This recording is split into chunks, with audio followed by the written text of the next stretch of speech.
light of Guillermo del Toro's 2025 adaptation of the classic Frankenstein, I was inspired to revisit Mary Shelley's 1818 novel Frankenstein, or The Modern Prometheus, in comparison with Helen Oyeyemi's debut novel The Icarus Girl. They both deal with themes of companionship, revenge, displacement, and something not quite natural. In today's cultural zeitgeist, with the increasing use of AI and the larger scope of the technology monopoly, as well as Gen Z's constant search for authenticity, community, and identity in spite all of this, I think both works have interesting thoughts to offer on processes of identity, the importance of connection, and how dreams can be used as vehicles of access for all of this. Starting off on the topic of companionship, kinship, and parental ties, famously in Frankenstein, the creature is isolated by Victor pretty much from the moment of his conception. Victor narrates, "His jaws opened, and he muttered some inarticulate sounds while a grin wrinkled his cheeks. He might have spoken, but I did not hear. One hand was stretched out, seemingly to detain me, but I escaped and rushed downstairs. I took refuge in the courtyard belonging to the house which I inhabited, where I remained for the rest of the night, walking up and down in the greatest agitation, listening attentively, catching and fearing each sound as if it were to announce the approach of the demoniacal corpse to which I had miserably given life. Oh, no mortal could support the horror of that countenance. A mummy again endued with animation could not be so hideous as that wretch. I gazed on him while unfinished. He was ugly then, but when those muscles and joints were rendered capable of motion, it became a thing such as even Dante could not have conceived." In response to this, the creature then spends the entirety of the novel searching for companionship in anyone and everyone. He questions, "But where were my friends and relations? No father had watched my infant days, no mother had blessed me with smiles and caresses. Or, if they had, all my past life was now a blot, a blind vacancy in which I distinguished nothing." The creature highlights the importance of parental ties and kinship, and what happens to someone when they're denied these things, and also his specific way of combating this. The creature finds a voyeuristic sort of one-sided relationship with the family in the woods, the DeLacy family, but once he tries to make a connection after watching them for a bit, they resort to violence because of his monstrous appearance. And this is particularly hurtful for the creature because he had felt a sort of one-sided relationship going on.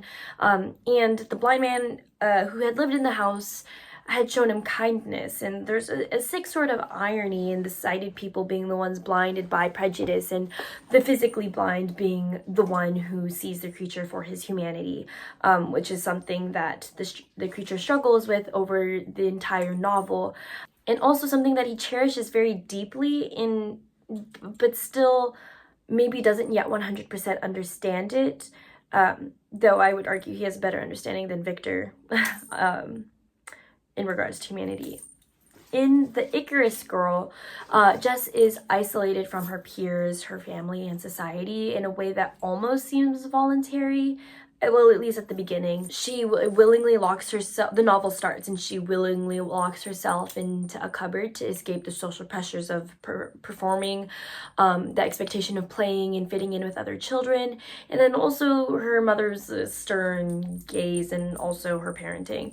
"You were in here all this time?" Sarah Harrison asked, her lips pursed. "Didn't you go out and play with the others today?" she asked.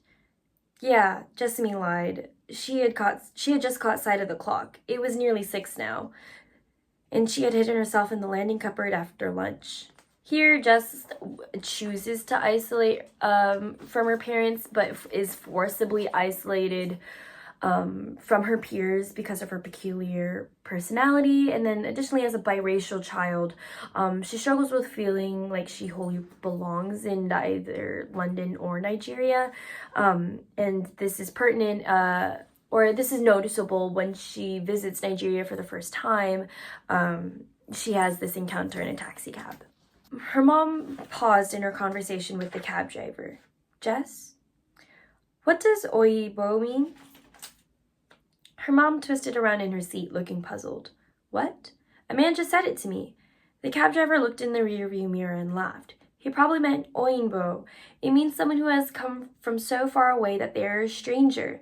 This is emphasizing that Jess is not only disconnected from London, where she's born and raised, but also disconnected from Nigeria because she's never been. Though, like the creature, Jess is not without her attempts at sparking connections with others. She does do her best to get along with her parents,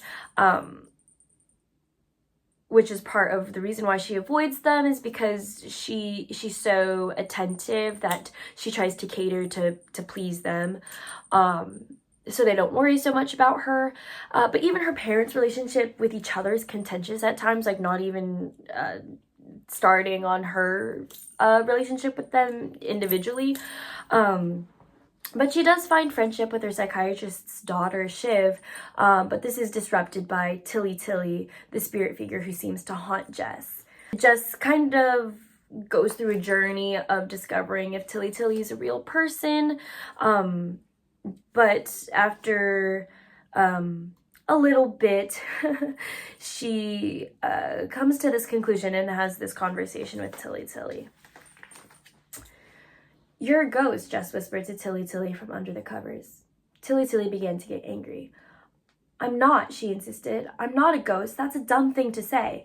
You are, Jess insisted, fainter now that she grew less certain. Jessie, I'm not a ghost. I'm not a ghost. Jess turned over, teeth gritted. What happened to your twin then, she asked. She heard Tilly breathing quietly, but no reply. Here, Jess is using the fact that Tilly's in a limbo state, and that was just like kind of putting together all the pieces of the mysterious events and situations that Tilly gets her in. The way Tilly never ages, she seems a little bit anachronistic sometimes, and such. But Tilly is important for Jess because Jess finds support and companionship with her. And that was one of the first times that Jess had experienced that. But Tilly does take advantage of this for her own agenda of wanting to be a part of the human world, and transcending the spirit one in regards to her ultimate quest for finding rest and peace. As she's one of the twins who didn't pass. She's in a liminal state. So she wants to be either wholly human or at least gone from the world. So moving on to talking about displacement. The lack of companionship, voluntary or forced, leaves us with the negative impacts of the concept of isolation, meaning you can be alone and not be lonely. The lack of companionship doesn't necessarily mean that you're completely isolated. I'm saying lack of companionship in conjunction with isolation leads to displacement socially and emotionally. The creature experiences both of these. He has such a strong longing for a sympathetic companion, and at every single turn where he seeks this, he's only met with disgust, violence, and rejection. In regards to this, the creature confronts Victor, who he deems the ultimate culprit of this, seeing as Victor is his creator. Of all the people who should care for him and love him, it should be Victor. But the creature tells him this. I expected this reception, said the demon. All men hate the wretched. How then must I be hated, who am miserable beyond all living things? Yet you, my creator, detest and spurn me, thy creature, to whom thou art bound by ties only dissoluble by the annihilation of one of us. You purpose to kill me. How dare you sport thus with this life? Working in tandem with like the emotional aspect of the creature looking for a parental figure, a father, or just any figure to accompany him at all. The creature's also physically displaced. He's forcibly removed from Victor's workshop and the Delisi cabin. And in his plight, he avows himself to hostile environments. You never really get comfortable in a relentless pursuit. In his monomaniac pursuit of Victor, in the same confrontation to Victor, he says this. At length I wandered towards these mountains, and have ranged through their immense recesses, consumed by a burning passion which you alone can gratify. The creature's certainly not searching for material comforts. He's looking for a soothing of the heart, and he'll stop at nothing to get one resolution or the other, wherever a terrain that may take him. This whole process comes together to mark the creature as a figure of the other, a label that he succumbs to and even embraces at the end, but he's not given any other option. As for Jess, with her feelings of feeling displaced emotionally because of her inability to connect with her peers, with her cousin, with her parents even, that's how she kind of starts. But physically there is a feeling of displacement because she doesn't quite feel like she belongs in London, and at the same time she hasn't visited Nigeria yet. But there's a remarkable degree of hopefulness, and actually I would argue that Jess's displacement status decreases as the book continues. But to start, when her parents propose going to Nigeria in the first place, the following happens. Jess began to feel excited. To Nigeria, in an airplane. She tried to imagine Nigeria, but couldn't. Hot. It would be hot. Yeah, she said, and smiled. But if she had known the trouble it would cause, she would have shouted no at the top of her lungs and run back to the cupboard. When she first finds a point of connection to her Nigerian family by visiting Nigeria, her newly strengthened bonds are actually overshadowed by the friendship she strikes up with Tilly Tilly. When Jess later makes friends with Shiv, Tilly Tilly begins to feel threatened, and Jess's sense of belonging with Tilly Tilly begins to fade. In one of these conflicts between Jess and Tilly Tilly, goes as, I'm not going to go away just because you have a new friend. Tilly spoke from the chair now, her arms folded. I know, Jess cried, and then realizing that the sound was too harsh. I don't want you to go anyway. I know, Tilly mimicked Jess's voice uncannily before springing off the chair and turning a perfect cartwheel. Do you still want to be like me, Jessie? She said as Jess gazed on in admiration. Jess thought about it, then realized that she didn't, really, and that she hadn't for a long time. Even for a little while, it seemed to be okay just to be her, Jess.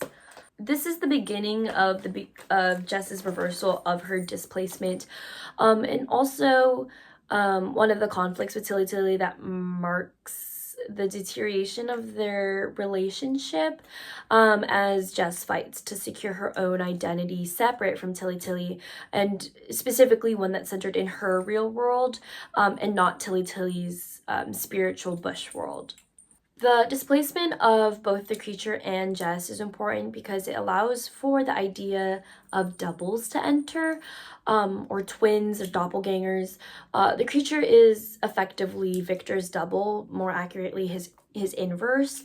The creature represents Victor's dark and repressed self-nature. This is seen when the night where the idea of the creature even came to Victor. He has a bit of an internal reflection on his psyche at the moment, which it infuses the creature's character. Such were the professor's words, rather, let me say such the words of the fate, and that's to destroy me. As he went on, I felt as if my soul were grappling with a palpable enemy. One by one, the various keys were touched which formed the mechanism of my being. Chord after chord was sounded, and soon my mind was filled with one thought, one conception, and one purpose. So much has been done, exclaimed the soul of Frankenstein. More, far more will I achieve. Treading in the steps already marked, I will pioneer a new way, explore unknown powers, and unfold to the world the deepest mysteries of creation. The creature becomes a physical manifestation of Victor's fracturing psyche and the neglect of his emotions, other than the ones that serve his own self-interests, and his tainted ambitions. The new 2025 movie does a particularly great job in portraying the inverse relationship between the creature and Victor. As the creature becomes more civilized, more humanesque, more intelligent, Victor experiences an inverse sort of journey where he's physically becomes more crippled. His psyche is waning and he loses cognizance while the creature only seems to gain it. Tilly Tilly serves as Jess's double, though arguably Fern's double as well. When Jess learns of the existence of Fern, the following conversation occurs. Her name was Fern, Tilly Tilly whispered in Jess's ear as Jess began to fall away from the room, fall into sleep. Your twin's name was Fern, and they didn't get to choose a proper name for her, a Yoruba name, because she was born already dead, just after you were born. You have been so empty, Jessie, without your twin. You've had no one to walk your three worlds with you. I know, I'm the same. I've been just like you for such a long time, but now I am Fern. I am your sister, and you are my twin. I'll look after you, Jessie. Oyemi plays on multiple levels of doppelgangers and twinness here. Jess and Fern are twins, and Tilly Tilly, we find out later, has her own twin, but then now Tilly Tilly appropriates Fern's identity and now claims to be Jess's twin. So there's lots going on. I also think it's something interesting to know is that Fern has no Yoruba name. Tilly Tilly only has a Yoruba name. So together they kind of make a whole. Then again with the doubling, Jess is missing her twin. There's no Fern, so with the idea that Tilly Tilly is Fern, Tilly Tilly / Fern plus Jess makes a whole. Anyways, I interpreted Tilly Tilly as the sort of emptier version of Jess. She's missing that distinct humanistic quality, because she exists in this spiritual bush world. She's not quite in touch with her human nature because she hasn't been human in an undetermined amount of time. But additionally, Tilly Tilly also does become a manifestation of sorts for Jess. She manifests Jess's dark side and her internal divisiveness. Tilly Tilly enacts Jess's revenge plots on her behalf, which she calls getting people.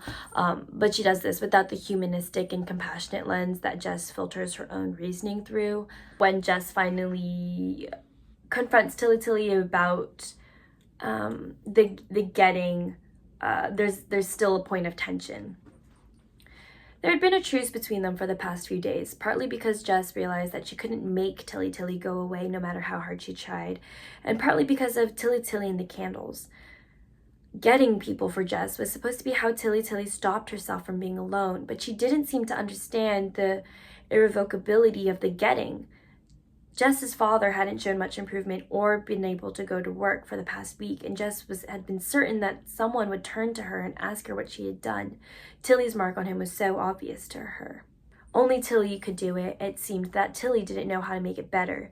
I'm sorry, Jess, she said over and over, hugging her, and when Jess had come upstairs with the report that her mother was asleep on the sofa with her mouth half open and a pen slipping out of her fingers, Tilly didn't need to remind Jess that she only got people on Jess's instruction, and Jess knew that the fact that she could never remember being angry enough for that meant only that she didn't want to remember.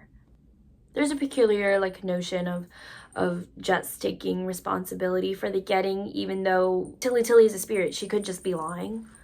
But okay, moving on to ideas of revenge. On the thread of Tilly Tilly getting people, both works also have strong themes of revenge. So while the creature and Victor are inversely related, they both share a motivation of revenge. The creature's murders of Victor's close family friends and relatives mirror Victor's destruction of the creature's potential for good. In fact, he never gave the creature a chance. And though the creature often likens himself to that of Satan in Paradise Lost, I would argue that Victor is the more Satan-like character, with his ambition and commitment to what can be considered evil being self-motivated and autocatalytic. That was Satan's entire reasoning. That was why he fell, is because his sin came from from within. There wasn't external factors, and the creature has external factors. Victor doesn't. He felt some internal drive to create the creature and mess with the laws of nature. This, going back to the quote from earlier, on the night of the conception of the idea of the monster. As he went on, as he's listening to the professor, I felt as if my soul were grappling with the palpable enemy. One by one, the various keys were touched, which formed the mechanism of my being. Chord after chord was sounded, and soon my mind was filled with one thought, one conception, and one purpose. So clearly those are all internal motivations, factors, and mechanisms. Thus, Victor is more Satan-like. Tilly in The Icarus Girl delivers harsh punishments at Jess's whim. And nothing in Helen Oyemi's books is quite clear-cut, so there's not such a distinct connection to morality in Paradise Lost in The Icarus Girl as there is in Frankenstein. But on Tilly and Revenge, you understand that I've got to get Siobhan now, don't you? Tilly said, because you really won't forgive her until she's been got. You're really angry with her, Jessie, and I know it's because you never had a proper, really here friend, and now she thinks you're mad. It scares you for people to be scared of you and think you're weird, remember? The difference between Jess and Tilly is that Jess's initial intrusive thoughts are tempered by her morality and good faith, while Tilly, belonging to the spirit world rather than the human world, is unable to see or conceptualize the idea of kindness and like the kind of critical thinking skills that are instilled when you're in like elementary school. There's a degree of stunted growth with Tilly as she acts thoughtlessly and does not have any regard for the blowback or consequences that may occur, except when the consequences directly negatively affect her targets, because then that makes her happy. But that's really kind of the only emotional response that she has to the getting. So we know Tilly is part of the spirit world, which is a liminal space, but the way that she initially enters into Jess's is through dreams. And so now we're going to talk about dreams. Dreams here function as liminal spaces, and this is a trend, or this is a tradition that we can see in other literary works as well. For example, Midsummer Night's Dream, most of the play takes place in an enforced dream state. Also going back to Paradise Lost, since Mary Shelley's so focused on Paradise Lost, Satan infiltrates Eve's dream in preparation for his execution of the temptation.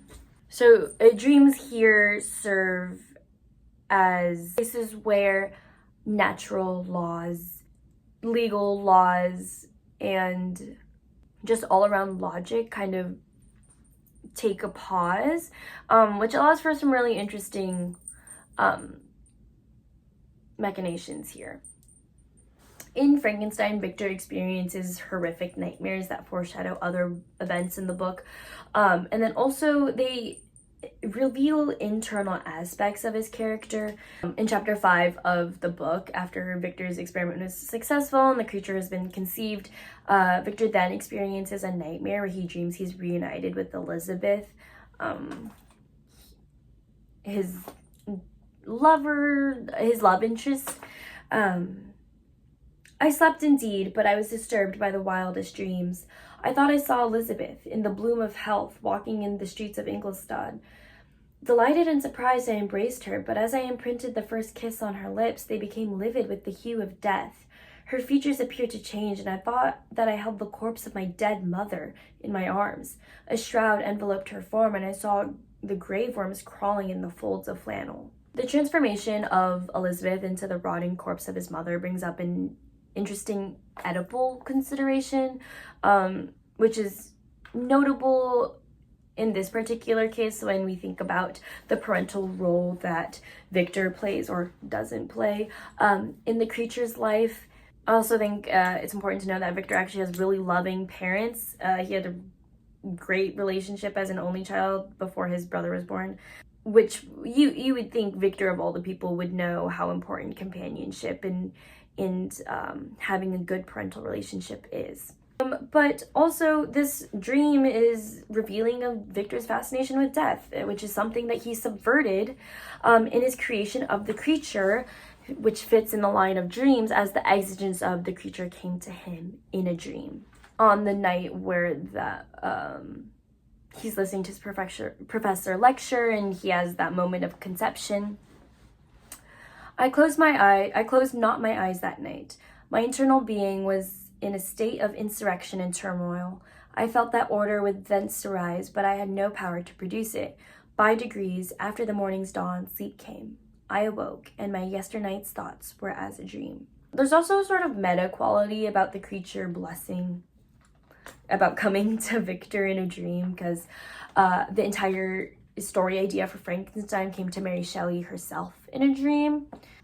And Frankenstein, when it came out, was a new and innovative book. So dreams as delivery, as vehicles of dreams as a means to deliver new ideas and technology that push past existing knowledge. In true Oyami fashion, it's sometimes not entirely clear on whether Jess is dreaming or not, if she's asleep. In many cases where something happens with Tilly Tilly, the action begins as if Tilly Tilly is a corporeal child, and then after the conflict resolves, the next thing the audiences know, Jess is opening her eyes despite readers not having been told that they had been closed to begin with. One such occasion, Jess is coloring. One such occasion, Jess is hanging out with Tilly Tilly. Tilly Tilly has just left. Next thing you know, Jess had just opened her eyes after another short, confused nap in which she had been unsure if she was awake or asleep. Dreamscape as a place where the lines between reality and fantasy are blurred, and then also reason and logic as opposed to Tilly Tilly, I suppose. But it's left ambiguous on if the adventures between Jess and Tilly Tilly are real or not.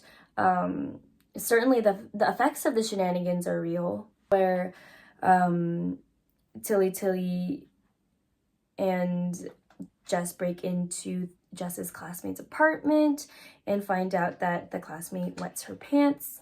And there's also a moment later where Tilly Tilly apologizes for getting Jess in trouble so much because Jess was worried about it.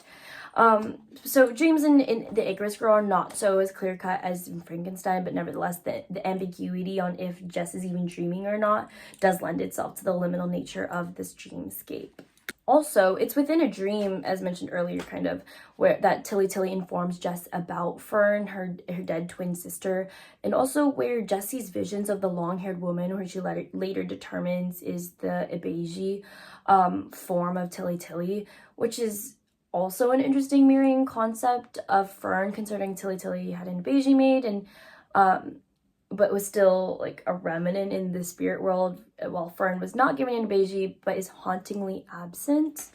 Nevertheless, Jess's visions of this long-haired woman puts further emphasis on Jess's connection to the spirit world or the bush world, and perhaps most notably the final conflict between Jess and Tilly Tilly over who got control over Jess's body happens while Jess is in a coma from a car accident. So she's sleeping, she's dreaming. And it's her father calling her forth by her Yoruba name, Waruola, that Jess makes it out of the bush world and back into her body. She heard her name, Waruola. Above the faint but insistent dripping, she heard her name, a resonant whisper, the words so transformed that she stood for a second transfixed before realizing that somebody there really was calling her. She listened again, thinking herself mistaken, but there was no repeat. She paused for a second, thinking fast, moistening her lips, which had dried again in fear. Should she go? Go? Should she go? And then later she hopped, skipped, and jumped into Tilly's unyielding flesh as she clawed at Jess's present and back into herself. Then we find out Jessamy Harrison woke up and up and up and up. To me, the Jess's final call back into her physical body being her Yoruba name was the final melding and dissolution of her displacement. She finally knows who her identity is and feels secure in herself. She no longer needs Tilly Tilly as a vehicle of accessibility for her world. unlike unlike Jess, the creature doesn't really get a sense of sweet resolution in that way. He doesn't ever get his longing companion.